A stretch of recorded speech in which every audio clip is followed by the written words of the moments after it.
ಒಂದು ಸಲ ಯೋಚನೆ ಮಾಡಿ ನೋಡಿ, ನಿಮಗೆ ಹೇಗೆ ಅನಿಸುತ್ತೆ? ನಿಮ್ಮ ಜೀವನ ಮುಂದಿನ 7 ದಿನಗಳಲ್ಲಿ ಪೂರ್ತಿ 100% ಬದಲಾವಣೆ ಆದ್ರೆ ನಿಮಗೆ ಖುಷಿ ಆಗುತ್ತೆ ಅಲ್ವಾ? ನಿಮಗೆ ಇನ್ನೂ ಕಾನ್ಫಿಡೆಂಟ್ ಅಂಡ್ ಪವರ್ಫುಲ್ ಅನುಭವ ಆಗುತ್ತೆ ಅಲ್ವಾ? ಅಂತಹದೇ ಅನುಭವ ನಿಮಗೆ ಈ ವಿಡಿಯೋ ಅನ್ನ ನೋಡಿದ ಮೇಲೆ ಆಗುತ್ತೆ. ಏಕೆಂದ್ರೆ ಮುಂದಿನ ಕೆಲವು ನಿಮಿಷಗಳಲ್ಲಿ ನಾನು ನಿಮಗೆ ಇಂತಹದೇ 5 ಪವರ್ಫುಲ್ ವಿಷಯಗಳನ್ನ ಹೇಳ್ತೀನಿ. ಇದನ್ನ ಫಾಲೋ ಮಾಡಿ ಕಡಿಮೆ ಫೋಕಸ್ ಇರುವ ವ್ಯಕ್ತಿ ಕೂಡ 100% ಗ್ಯಾರಂಟೆಡ್ ತನ್ನನ್ನು ತಾನು ಮತ್ತೆ ತನ್ನ ಜೀವನವನ್ನು ಬದಲಾಯಿಸಿಕೊಳ್ಳಬಹುದು. ಕೇವಲ 5 ನಿಮಿಷಗಳನ್ನ 7 ದಿನಗಳ ಕಾಲ ಫಾಲೋ ಮಾಡಿದ ನಂತರ.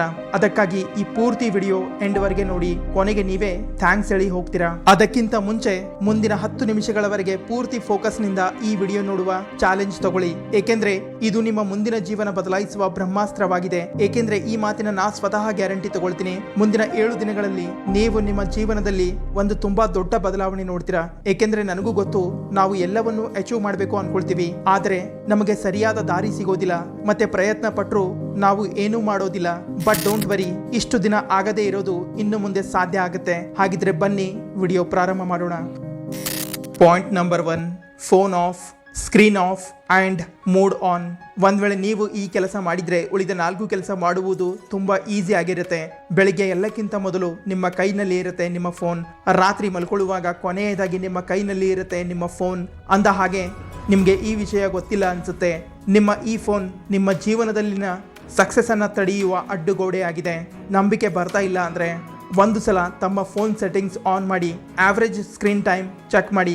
ಅಂದ್ರೆ ಪ್ರತಿದಿನ ನೀವು ಎಷ್ಟು ಸಮಯ ತಮ್ಮ ಫೋನ್ ನಲ್ಲಿ ಕಳಿತೀರಾ? ಒಂದ್ ವೇಳೆ ಇದು 2 ರಿಂದ 3 ಗಂಟೆಗಿಂತ ಜಾಸ್ತಿ ಸಮಯ ಆಗಿದ್ರೆ ನೀವು ತುಂಬಾ ದೊಡ್ಡ ಅಪಾಯದಲ್ಲಿ ಇದ್ದೀರಾ ಎಂದರ್ಥ. ಅರ್ಧ ದಿನ ಪೂರ್ತಿ ಕೇವಲ ಒಂದು ಸ್ಕ್ರೀನ್ ಅನ್ನ ನೋಡಲು ಖರ್ಚು ಮಾಡ್ತಾ ಇದ್ದೀರಾ. ಮತ್ತೆ ಇದೇ ದೊಡ್ಡ ಕಾರಣ ಆಗಿದೆ. ಏಕೆಂದ್ರೆ ನೀವು 15 ನಿಮಿಷಕ್ಕಿಂತ ಜಾಸ್ತಿ ಯಾವುದೇ ಒಂದು ವಿಷಯದ ಮೇಲೆ ಫೋಕಸ್ ಮಾಡ್ತಾ ಇಲ್ಲ. ಮತ್ತೆ ಇದೇ ಕಾರಣದಿಂದ ಈ ವಿಡಿಯೋ ಪ್ರಾರಂಭ ಆಗಿ 3 ನಿಮಿಷ ಆಗಿಲ್ಲ, ಆದರೂ ನೀವು ಸ್ಕ್ರೋಲಿಂಗ್ ಮಾಡ್ತಾ ಇದನ್ನ ನೋಡುವುದು ಬಿಡಬೇಕು ಎಂದು ಅನ್ಕೊಳ್ತಾ ಇರಬಹುದು. ಇಲ್ಲ ಬೇರೆ ವಿಡಿಯೋ ನೋಡೋಣ ಅಂತ ಯೋಚನೆ ಮಾಡ್ತಾ ಇರಬಹುದು. ಇನ್ನು ಕೆಲವೊಬ್ಬರು ಆಲ್ರೆಡಿ ಆಫ್ ಮಾಡಿರಬಹುದು. ಇದರಿಂದ ನಿಮ್ಮ ನಿದ್ದೆಯ ಕ್ವಾಲಿಟಿ ಸರಿ ಇಲ್ಲದೆ ಇರಬಹುದು. ತಲೆನೋವು, ಕತ್ತು ನೋವು, ಪ್ರತಿಕ್ಷಣ ಲೋ ಎನರ್ಜಿ ಮತ್ತೆ ಲೇಜಿ ಫೀಲ್ ಮಾಡೋದು, ಈ ಎಲ್ಲದಕ್ಕೂ ಕಾರಣ ಆಗಿದೆ ಈ ಸ್ಕ್ರೀನ್. ನೋಡಿ, ಆ ಸಮಯ ಹೊರಟು ಹೋಗಿದೆ. ಫೋನ್ ನಮ್ಮ ಜೀವನ ಉತ್ತಮಗೊಳಿಸಲು ಇರೋದು ಎಂದು. ಆದರೆ ಇವತ್ತು ಆ ಥರ ಇಲ್ವೇ ಇಲ್ಲ. ಏಕೆಂದ್ರೆ ಇದು ನಿಮ್ಮ ಜೀವನವನ್ನು ಹಾಳು ಮಾಡ್ತಾ ಇದೆ.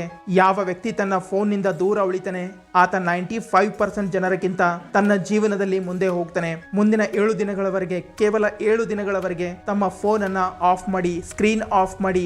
ಆಗ ನೋಡಿ ಹೇಗೆ ನಿಮ್ಮ ಕೆಲಸ ಪೂರ್ಣಗೊಳ್ಳುತ್ತೆ ಅನ್ನೋದು. ನಿಮ್ಮ ಫೋಕಸ್ ಮತ್ತೆ ಕಾನ್ಸಂಟ್ರೇಷನ್ ಜಾಸ್ತಿ ಆಗುತ್ತೆ. ಫಿಸಿಕಲ್ ಹೆಲ್ತ್ ಮತ್ತೆ ಸ್ಲೀಪ್ ಕ್ವಾಲಿಟಿ ಸರಿಯಾಗಿ ಇರುತ್ತೆ. Point number 2, practice no fap. No fap ಇದೊಂದು ಮೂಢನಂಬಿಕೆ ಅಲ್ವಾ? ಇದು ನಿಜವಾಗ್ಲೂ ಕೆಲಸ ಮಾಡುತ್ತಾ? ಮಾಸ್ಟರ್ಬೇಷನ್ ಹೆಲ್ದಿ ಆಗಿದೆನಾ ಅಥವಾ ಇಲ್ಲ? ತುಂಬಾ ಪ್ರಶ್ನೆಗಳಿವೆ, ಆದರೆ ಉತ್ತರ ಒಂದೇ. ಜಾಸ್ತಿ ಯೋಚನೆ ಮಾಡಿಬಿಡಿ. ಕೇವಲ ಯೋಚನೆ ಮಾಡ್ತಾ ಇರ್ತೀರಾ. ನೋ ಫ್ಯಾಪ್ ಮಾಡುವುದರಿಂದ ಲಾಭ ಆಗುತ್ತಾ ಅಥವಾ ಇಲ್ಲ ಅನ್ನೋದನ್ನ ತಿಳಿಯುವ ಬೆಸ್ಟ್ ಉಪಾಯ ಆಗಿದೆ ಸ್ವತಃ ಇದನ್ನ ಪ್ರಾಕ್ಟೀಸ್ ಮಾಡಿ ನೋಡುವುದು. ಅದಕ್ಕೆ ನಾನು ಕೂಡ ನಿಮಗೆ ಇದರ ಲಾಭಗಳ ಬಗ್ಗೆ ಏನು ಹೇಳ್ತಾ ಇಲ್ಲ. ಏಕೆಂದ್ರೆ ನನ್ನ ಅನಿಸಿಕೆ ಆಗಿದೆ, ಸ್ವತಃ ನೀವೇ ಇದನ್ನ ಪ್ರಾಕ್ಟೀಸ್ ಮಾಡಿ. ಇದನ್ನ ಟ್ರೈ ಮಾಡುವ ಉದ್ದೇಶ ಒಂದೇ, ನೀವು ಸೆಲ್ಫ್ ಕಂಟ್ರೋಲ್ ಅಚೀವ್ ಮಾಡಬೇಕು ಅನ್ನೋದು. ಏಕೆಂದ್ರೆ ಇನ್ಸ್ಟಾಗ್ರಾಮ್ ನಲ್ಲಿ ಹಾಟ್ ಮಾಡೆಲ್ ಅನ್ನ ನೋಡಿ, ಗೆಳೆಯರು ಕಳಿಸಿರುವ ಆ ರೀಲ್ ಅನ್ನ ನೋಡಿ, ಅಥವಾ ಕೆಲವೊಬ್ಬರ ಸೌಂದರ್ಯ ನೋಡಿ, ರಾತ್ರಿ ಆದ್ರೇನು ಮಧ್ಯಾಹ್ನ ಆದ್ರೇನು ವಾರ ನೋಡೋದಿಲ್ಲ, ದಿನ ನೋಡೋದಿಲ್ಲ, ಫೋನ್ ತಗೊಂಡು ವಾಶ್ರೂಮ್ಗೆ ಹೋಗ್ತೀರಾ.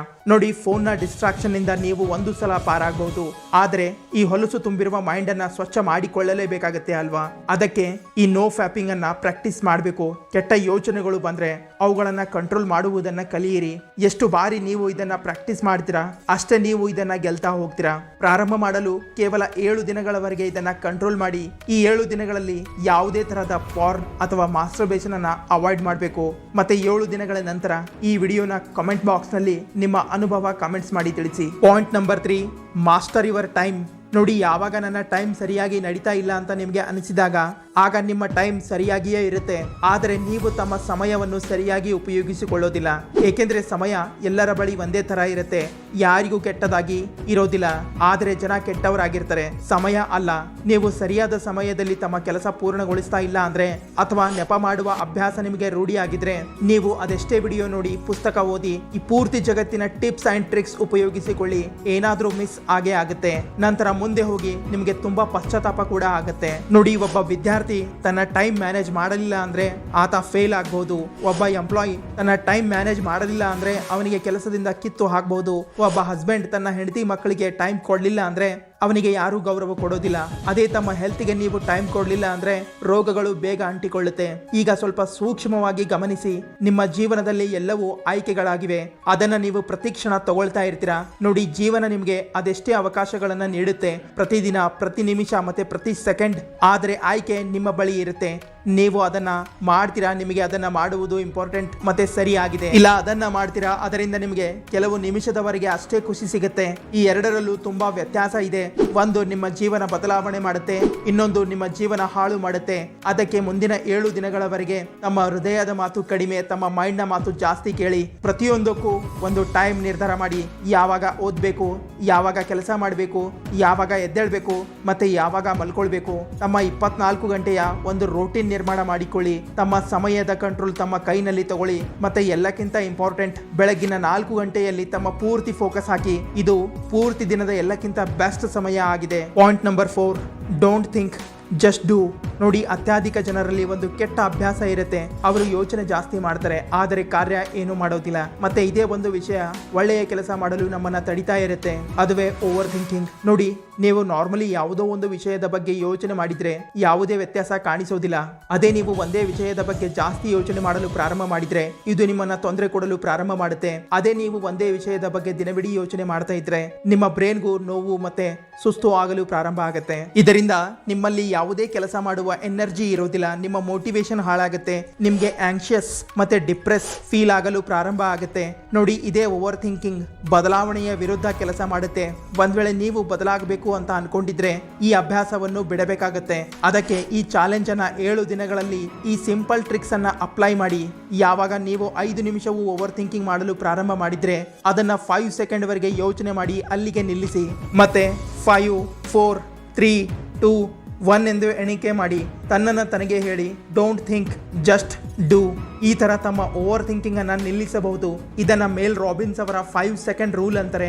ಮತ್ತೆ ಯಾವ ಕೆಲಸ ಮಾಡ್ತಾ ಇದ್ರಿ ಅದನ್ನ ಮಾಡಲು ಪ್ರಾರಂಭ ಮಾಡಿ. ನೀವು ಎಷ್ಟು ಜಾಸ್ತಿ ಕೆಲಸದಲ್ಲಿ ಬ್ಯುಸಿ ಆಗಿರ್ತೀರಾ, ನಿಮ್ಮ ಓವರ್ ಥಿಂಕಿಂಗ್ ಅಷ್ಟೇ ಬೇಗ ಕಡಿಮೆ ಆಗ್ತಾ ಹೋಗುತ್ತೆ. ಅದಕ್ಕೆ ಏನಾದರೂ ಕೆಲಸ ಮಾಡ್ತಾ ಇರಿ. ತಮ್ಮ ಮೈಂಡ್ಗೆ ಯೋಚನೆ ಮಾಡುವ ಸಮಯವೇ ಕೊಡಬೇಡಿ. ಏಕೆಂದ್ರೆ ಎಷ್ಟು ಯೋಚನೆ ಮಾಡೋದಿತ್ತು ಮಾಡಿದ್ದಾಯ್ತು. ಯೋಚನೆ ಮಾಡೋದ್ರಿಂದ ಏನು ಬದಲಾವಣೆ ಆಗ್ತಾ ಇಲ್ಲ. ಈಗ ಸಮಯ ಬಂದಿದೆ ಆಕ್ಷನ್ಸ್ ತಗೊಳ್ಳೋದು. Point number 5, become thoughtless. ಒಂದು ಕೊನೆಯ ಕೆಲಸ ನೀವು ಮಾಡಬೇಕು, ಅದುವೇ ಪ್ರಾಕ್ಟೀಸ್ ಮೈಂಡ್ಫುಲ್ನೆಸ್. ನೀವು ಉಳಿದ ಅಭ್ಯಾಸದ ಜೊತೆಗೆ ಕೇವಲ 7 ದಿನ ಪೂರ್ತಿ ಕನ್ಸಿಸ್ಟೆಂಟ್ಲಿ ಫಾಲೋ ಮಾಡಿದ್ರೆ 7ನೇ ದಿನಕ್ಕೆ ನಿಮ್ಮಲ್ಲಿ ತುಂಬಾ ಬದಲಾವಣೆ ಕಾಣಲು ಪ್ರಾರಂಭ ಆಗುತ್ತೆ. ನಾವು ಆವಾಗಲೇ ತಿಳ್ಕೊಂಡ್ವಿ ಹೇಗೆ ಓವರ್ ಥಿಂಕಿಂಗ್ ರೋಗ ಅಂಟಿಕೊಳ್ಳುತ್ತೆ ಮತ್ತೆ ತಮ್ಮನ್ನ ತಮಗೆ ಬ್ಯುಸಿ ಆಗಿಟ್ಟು ಓವರ್ ಥಿಂಕಿಂಗ್ ನ ಸಮಸ್ಯೆಯಿಂದ ಪಾರಾಗಬಹುದು ಅನ್ನೋದು. ಆದರೆ ಮೈಂಡ್ಫುಲ್ನೆಸ್ ಈ ಓವರ್ ಥಿಂಕಿಂಗ್ ನ ಪರ್ಮನೆಂಟ್ ಚಿಕಿತ್ಸೆ ಆಗಿದೆ.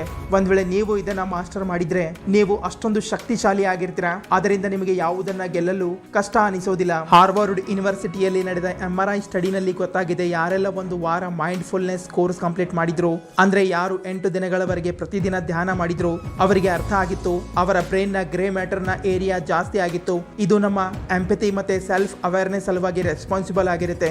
ಜೊತೆಗೆ ಯಾವ ಭಾಗ ಸ್ಟ್ರೆಸ್ ಮತ್ತೆ ನೆಗೆಟಿವ್ ಸಲುವಾಗಿ ರೆಸ್ಪಾನ್ಸಿಬಲ್ ಆಗಿರುತ್ತೆ ಅದರ ಪ್ರಮಾಣ ಕಡಿಮೆ ಆಗಿತ್ತು. ಇಷ್ಟೊಂದು ಪವರ್ ಇದೆ ಈ ಧ್ಯಾನದಲ್ಲಿ. ಅದಕ್ಕೆ ಇದನ್ನ ಪ್ರತಿದಿನ ಪ್ರಾಕ್ಟೀಸ್ ಮಾಡಿ, ನಿಮ್ಮಲ್ಲಿ ತುಂಬಾ ಬದಲಾವಣೆ ಬರುತ್ತೆ. ಹಾಗಿದ್ರೆ ಈ ವಿಡಿಯೋ ಇಲ್ಲಿಗೆ ಮುಕ್ತಾಯ ಆಗುತ್ತೆ. ಈ ವಿಡಿಯೋ ಬಗ್ಗೆ ನಿಮ್ಮ ಅನಿಸಿಕೆ ಏನೇ ಇದ್ರು ಕಾಮೆಂಟ್ಸ್ ಮೂಲಕ ತಿಳಿಸಿ. ಹಾಗೆ ಚಾನಲ್ ಅನ್ನು ಸಬ್ಸ್ಕ್ರೈಬ್ ಮಾಡಿ, ಇನ್ಸ್ಟಾ ಪೇಜ್ ಅನ್ನು ಫಾಲೋ ಮಾಡಿ. ಬಾಯ್ ಬಾಯ್.